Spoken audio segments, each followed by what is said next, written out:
Welcome back to the SENWA studio out here at Optus Stadium. A sunny day in Perth today, a top of 31 degrees. Warm in Perth today and definitely hot in the kitchen at West Coast at the moment. Their CEO, Don Pyke, has been good enough to join us on the show. Don, welcome. Morning, Duff. How are you doing, all right? I'm going well, mate. And I guess it's been a tough start to the season for you guys, 0-3. News breaking overnight that your co-captain, Oscar Allen, met with Hawthorn coach Sam Mitchell at the weekend. Do you have any thoughts on this?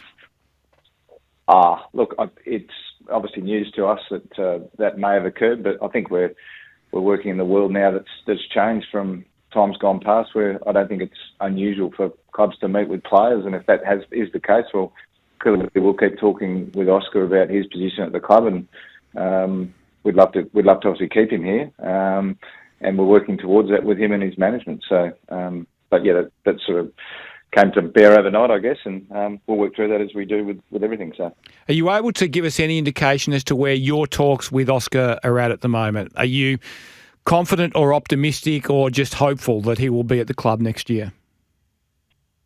Well, I think both parties would like to get a deal done, and I think that's always a good start when you're negotiating something. Is that if you've got Oscar wants to be here, we'd love Oscar to be here. It's really just down to those terms, and we've been in communication with Oscar and his management for a while on that. So we're optimistic, but yeah, we appreciate that free agency throws up a whole range of things and a whole range of things for players to consider, and some of those are clearly beyond our control because I can't speak for how the clubs may see or value Oscar, but clearly for us, he's a captain of our club. We value him really highly, and we'll keep that communication up with him and his management.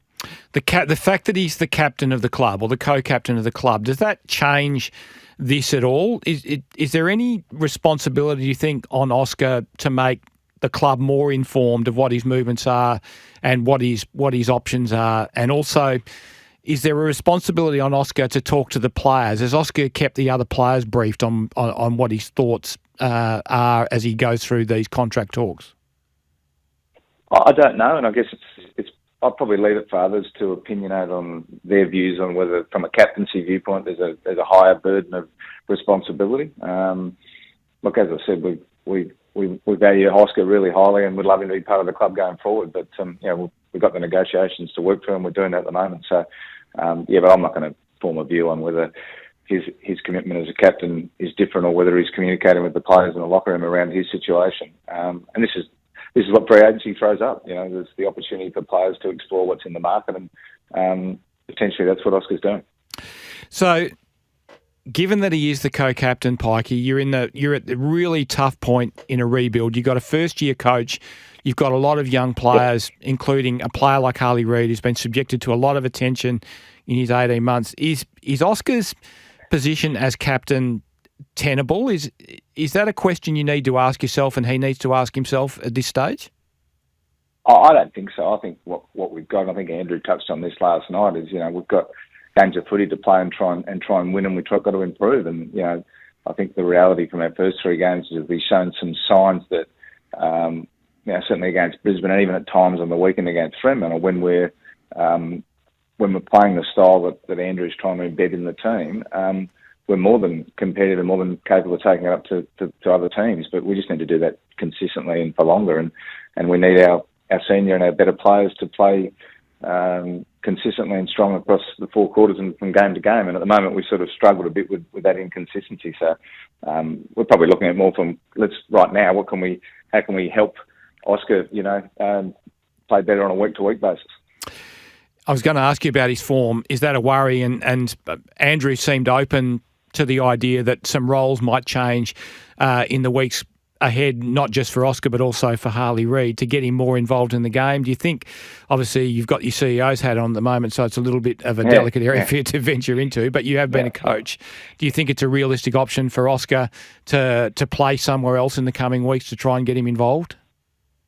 I think I'll leave that to, you've hit the nail on the head there. It's outside my remit. I'll leave that with Andrew and the coaches. And I think the thing with Andrew, he's come in, he's brought different energy, he's brought a different style of play. With 3 games into a season, he's working out the playing group, he's working out their capacity to play the style he wants. The exciting thing is I think we see, each week I go and we see something knew from some of our younger players on the weekend. It was Archer Reid who showed the reason why we've got him to the club, and we think he's got some future there. And there's some young men running around our Wattle team that are starting to bang on the door, which will only put pressure on others to keep their form up. So, look, we understand where we're at, and it's not a quick fix here. We brought in 10, 11 new players this year, brought in a new coach, a new coaching group.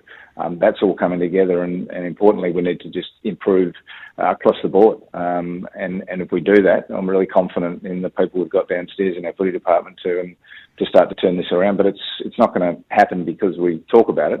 We've actually got to make it happen, and that's where the hard work starts. One more on Oscar before we move on, and I promise I will move on to something else and not and not just talk about Oscar. But how has his leadership been through this time? Because it is a very young group, and the other thing that seems to be filtering out about Oscar is that Oscar wants to go if he leaves. If he is unable to reach agreement with West Coast, he would like to go, it seems, to either a Brisbane or a Hawthorn who would appear to be in flag contention. Can you convince Oscar that you're going to be back in finals contention and flag contention soon enough for him? He's 26 and he's had some injury issues. Well, that's for Oscar to consider in terms of where he sees his footy future. For us, we're committed to getting the club back into the space where we're going to be competing for finals in coming years. We understand we've got more work to do at the draft, and we're going to continue to build our list. And I'm sure as Andrew goes through the year, he'll identify areas where he wants to bolster or areas where we think we've got enough capacity. So that's where we are at the moment. Now, I can't project forward and say how long that's going to take. But as I said, we'd love Oscar to be part of it. I mean, he's co-captain for a reason. He's a strong leader at the footy club, loves the footy club, and we'll sort of work from there. It's a good starting point. Harley Reid's had a tough start to his second season. He's been subjected, I think, to an unprecedented level of focus in his first season, and that's been challenging for a young player. What sort of support systems that are extra do you have to put around Harley to make sure he stays on track? Because there have been significant growing pains, I think, for him in this second season.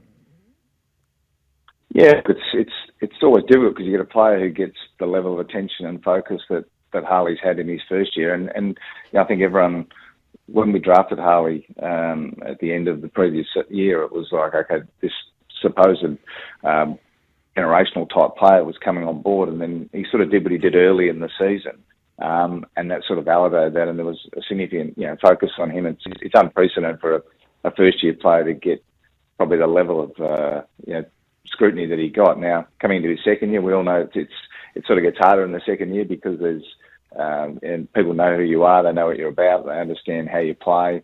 And unfortunately for Harley, he didn't have the best off season through some injury and other bits and pieces. So he's sort of getting his legs under him at the moment. So look, we're just supporting Harley, from a person viewpoint and a player viewpoint to go, look, he's dealing with a very unique set of situation, but he's a ripping young man, loves playing his footy, and really we just need to give him an opportunity just to find his feet in the season. A bit like Andrew coming in, he's getting a feel for what AFL footy's about, and as I said with Andrew, it's more getting a feel for what the group's capable of and where positionally he wants guys and roles he wants guys, and that I think will just keep evolving throughout the year as he starts to introduce some of the younger players or into the squad or into the team. A question from Paul from Dinella on the text line, Pyke. Did you know that Harley Reid was going to reach out to Luke Hodge, who organised it, and does the club support him reaching out to a legend from a football club who's not only trying to poach him but also trying to poach your captain? I think we're looking at a number of different options of how we support Harley. I mean, it's interesting because it's not something which there's very few people who've probably experiencing what Harley would be experiencing from a football viewpoint and from a scrutiny, and the sort of the weekly review of his performance is pretty unheralded for a 19-year-old kid who's coming in after 20 odd games. So I don't know specifically whether it was Luke Hodge or others, but there's been a suggestion, I think, of Dustin Martin. Obviously, in our case, we've also got Nick Natanui, who's probably the most recognisable West Coast player walking around in Perth. So there's all experiences all those guys have had in either dealing with being number one draft or dealing with some early sort of focus or attention on them. And so it's one of the options we've got. We're looking at to how we support Harley and actually pick the brain of those who have lived in that space, which not many have. Rebuilds are a bit like a piece of string. How long does it take, or how long is a piece of string? Is this one proving tougher than you might have anticipated? No, I don't think so. I think we're really clear, and we were really clear last year on our strategy around the list, and the decisions we made last year allowed us to bring in, as I said, those 11 players, with Sandy Brock coming on as our pre-season pick. And we really feel like those guys we brought in are all both high quality people, but also have got real potential to play at AFL level, which is a real positive. That watch the Waffle game on the weekend, and a lot of those young guys are showing AFL traits. Are they ready to play? Not necessarily right now, but the good thing is they're looking like they're going to become AFL players for us. So part of it is to find that next generation. And part of it is also for us now to make sure that the senior guys we've got on our team are actually leading the way for those younger guys, and making sure that we've got the environment right that allow us to actually turn this around as quickly as we can. Knowing that, as I said up front, we've got a lot of work to do, and that work just doesn't happen. We've got to actually do it, and I know that Andrew and the coaching team are working hard to do it. And 3 games in, there's been some good and there's been some bad, and we would hope that by the time we get to 6 games in, or 10 games in, or 12 or 15 games in, that we'd be more consistent and get ourselves back to being in these games for longer than we have, say, certainly in round 1. And round 2 was pleasing. On the weekend, I think we just hurt ourselves with some fundamental skill stuff, which, again, when you're not used to winning games of footy, those sort of turnovers can be more soul-destroying than anything else, because you're giving up easy goals and little sliding door moments which don't go your way, or you make an error that creates a score opportunity to the opposition. You sort of can be a bit deflating. So we've got to work through it and minimise those errors, and I'm confident we will. How long it takes, don't know, Duff, don't know. Question from Ian on the text line. Is there a worry for you rebuilding at this stage, with Tasmania fast approaching, coming into the league, and obviously with draft concessions that will go to them? I guess the question that Ian's putting is, are you on the clock a little bit with this rebuild? I think we've got to certainly take that into account, and that's certainly part of our strategy. And you've also now got the ability to trade out 2 years draft picks ahead, so that'll add another dimension to it. We haven't seen as yet the proposed sort of rules or guidelines around the draft concessions for Tasmania.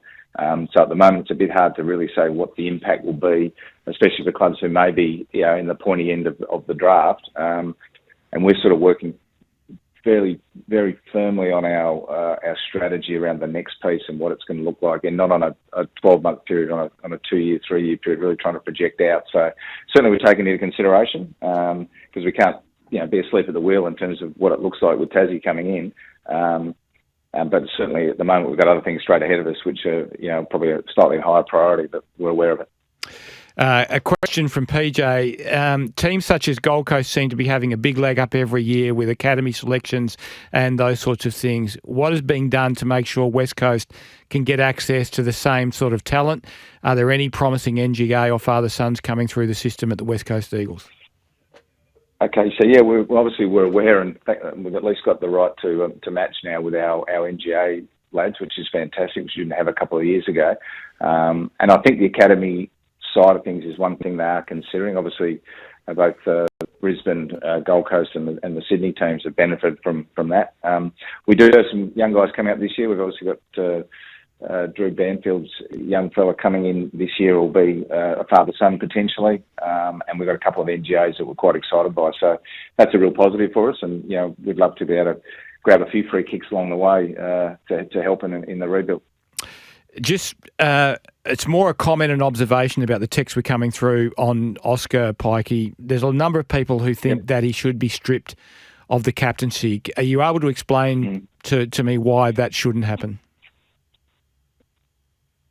Oh, well, I think we're dealing in the world whereby there's, as I said, there's free agency coming up ahead, and at the moment, it's not like he's come out and said, I've committed to go elsewhere. And Oscar's a pro. I mean, Oscar's not going to necessarily, down tools and just go, well, I'm going elsewhere. He wants to see this club back where it is, and he'll want to make sure that he's doing his bit. So I don't see that as being be a necessary decision to make at this very moment. How's Andrew holding up through all of this? I said at the editorial off the top, I remember feeling for Reece Shaw and Justin Longmuir and Matty Nix in 2020 with the pandemic and the clubs going into hubs, and they were first year coaches at the really tough points in rebuilds. This is a big task that Andrew has. He has yourself and John Worsfold, who are experienced coaches around him and in support of him. But how is he handling it? No, he's going well. I mean, he's obviously, he'd be keen for his first win, like any coach would be.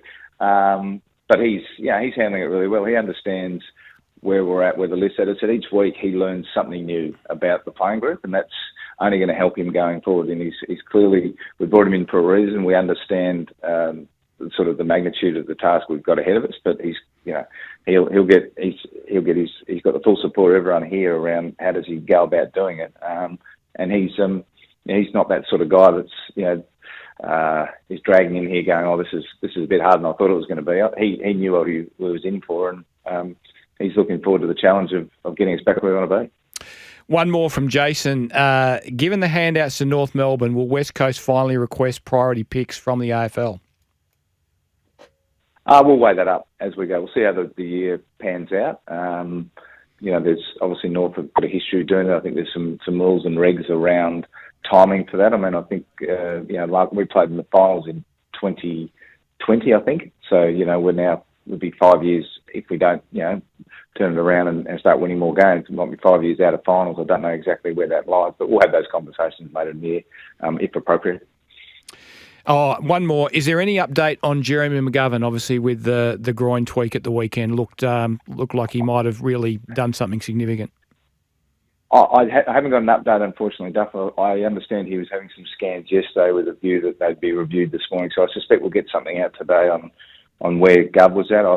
I did hear he was moving okay yesterday, but I don't know what that really means. So I suspect it'd be highly unlikely this week, but hopefully for Gov it's on the minor end and we can get him back out there as soon as possible. Pyke, thanks so much for coming on and sharing your time with us this morning. I know it is a tough period in the club's history and it's a club that's very used to being successful. Wish you all the best and hopefully there's a quick turnaround ahead. Thanks, Duff. Appreciate that. Cheers. Don Pyke, the CEO of the West Coast Eagles. Give us your thoughts. 0487 736 736 13 12 55. That's the Barrett and Dodo open line as well. And we'll be back with more after the news.